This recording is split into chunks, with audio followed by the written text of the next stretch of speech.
Ok, listo. Vamos a ver algunos conceptos sobre epidemiometría, medidas de frecuencia, fuerzas de asociación, introducción a los diseños epidemiológicos. En la epidemiometría vamos a tener las diferentes medidas de interés estadísticos, epidemiológicos. Vamos a tener medidas de frecuencia como la morbilidad, la mortalidad, la discapacidad, medidas de asociación según el tipo de diseño, ya sea transversal, de casos y controles o de cohortes. Eso lo hemos ido viendo en las cápsulas. Las transversales por razón de momios para la prevalencia, razón de prevalencias, en los casos y controles razón de momios y en cohortes riesgo relativo y riesgo de tasas. En el impacto potencial vamos a tener la fracción etiológica o riesgo atribuible y la fracción prevenible. En el riesgo atribuible, entonces, vamos a tener el riesgo de los expuestos y en la población, y en la fracción prevenible en expuestos y en población también. Estas son todas las distintas medidas que podemos tener acceso en el estudio epidemiológico. Estas medidas de frecuencia, por ejemplo, permiten cuantificar la ocurrencia de una enfermedad, una incapacidad o la muerte, y también describir el comportamiento según las características de las personas, la distribución geográfica y también incluyendo la tendencia en el tiempo.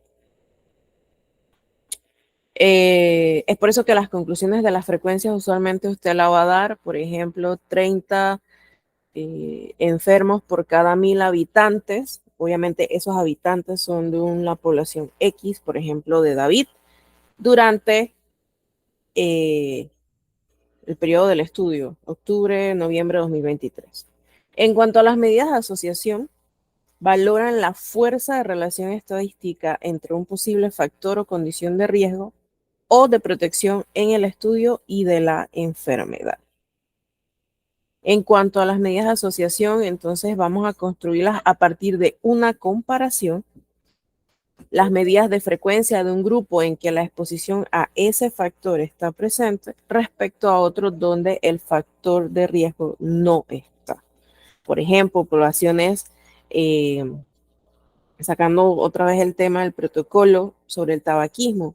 Hay preguntas sobre exposición directa, hay preguntas sobre exposición indirecta y también se incluyen las preguntas de que si alguna vez consumió o no consumió. Entonces, a la hora de las medidas de asociación, nosotros podemos calcular algunas tasas o frecuencias de acuerdo a si fuma o no fuma o de acuerdo a si está expuesto a humo de segunda mano o no. Obviamente estas aplicaciones de estas medidas, de estas tres principales medidas de estadísticas, se dirigen al análisis de la participación causal que éste pueda tener en el origen de una enfermedad, en el caso del tabaquismo, el cáncer, ya sea de pulmón, de garganta, etc.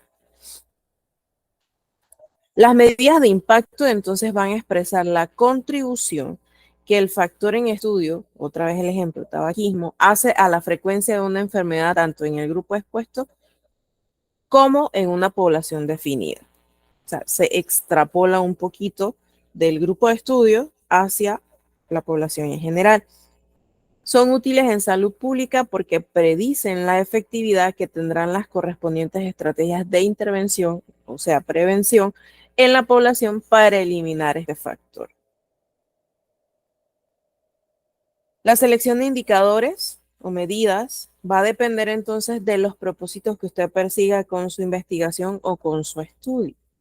Por ejemplo, si yo quisiese diagnosticar la situación de salud de una población, la información necesaria, entonces al inicio va a ser alrededor de la magnitud de los problemas existentes. Es decir, voy a utilizar medidas de frecuencia que son que están disponibles, que son fáciles y que son aplicables a esa población en específico para obtener datos específicos sobre la enfermedad que quiero estudiar, la discapacidad o la morbilidad de esa enfermedad y la mortalidad en una población específica.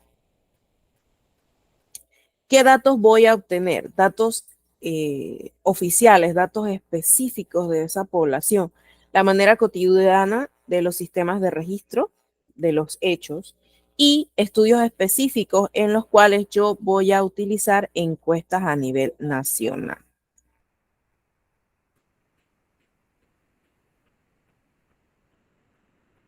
En cuanto a los diseños epidemiológicos, ya hemos visto varios tipos de estudios.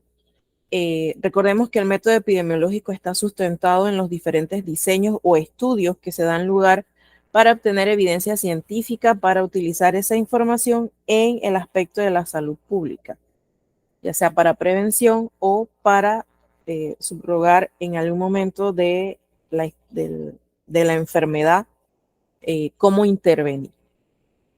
La evidencia de solidez científica de un estudio epidemiológico se va a referir entonces a la capacidad que se tiene para generar o probar una hipótesis para establecer la asociación de causa-efecto.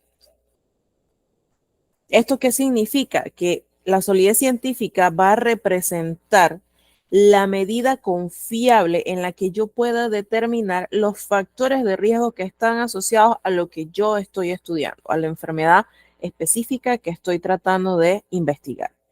Estos métodos epidemiológicos entonces pueden ser representados como una pirámide conformada por 3 estratos. ¿Cuáles son esos estratos? Tenemos, por ejemplo, en la base podemos ver en la epidemiología descriptiva. ¿Esto qué quiere decir? Que es un nivel inferior que tiene una mayor cantidad de estudios posibles.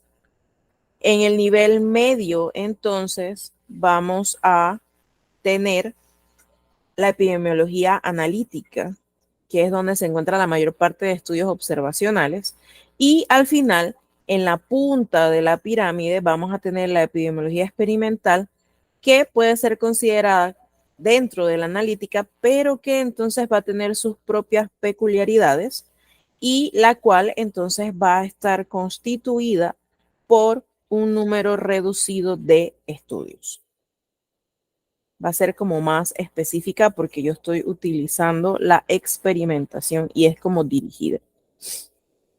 Desde el punto de vista científico, entonces, la mayor evidencia metodológica para aportar información sólida en cuanto a conclusiones que nos puedan llevar a establecer una relación de factores de exposición a la presencia de enfermedad, entonces está dada por los estudios de la cúspide de la pirámide o epidemiología experimental.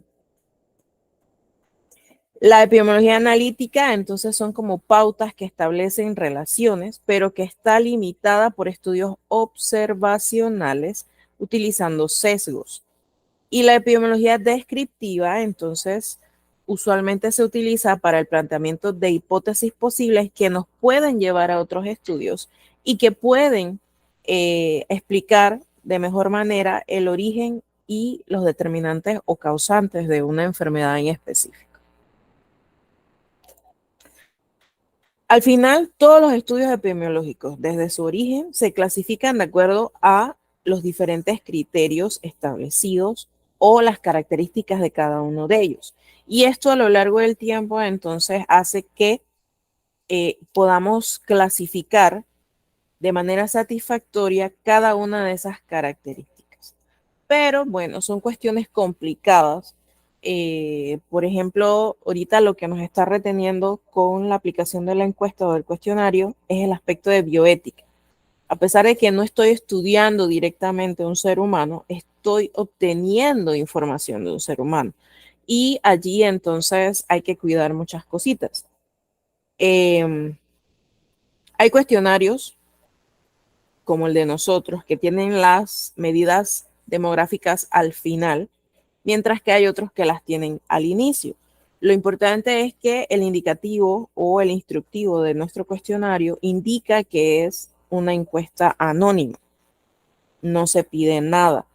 De hecho, cuando pasé el cuestionario a Google Forms, también le quité el aspecto de guardar o recopilar los correos electrónicos de las personas que participan. Simplemente es para recoger los datos, las respuestas y evitar en la medida de lo posible la conexión directa con José Pérez, por decirlo de alguna forma.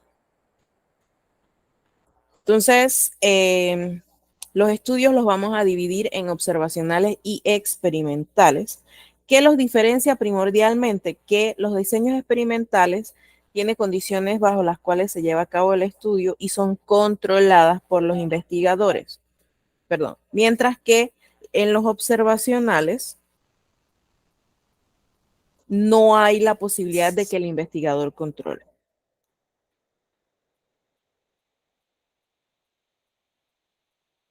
Acá tenemos los diferentes estudios en sí, el investigador participa o no, o interviene o no. En los experimentales, entonces, también tenemos varias opciones. Tenemos una asignación aleatoria al grupo de comparación. Si es así, entonces es un ensayo clínico aleatorizado y controlado. Si no hay una asignación aleatoria ni grupos de comparación, entonces son ensayos clínicos no controlados o estudios cuasi experimentales. Obviamente, entre más a la derecha y más hacia abajo, mayor grado de evidencia vamos a tener. Por su parte, si el investigador no interviene, es observacional. Si tenemos grupo de comparación, van a ser analíticos. Si tenemos muestras por enfermedad, es un estudio de casos y controles. Si tenemos muestra por exposición, es un estudio de cohortes.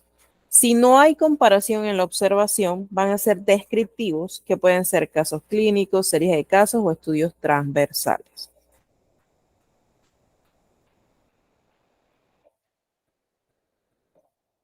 Bien, preguntas hasta aquí.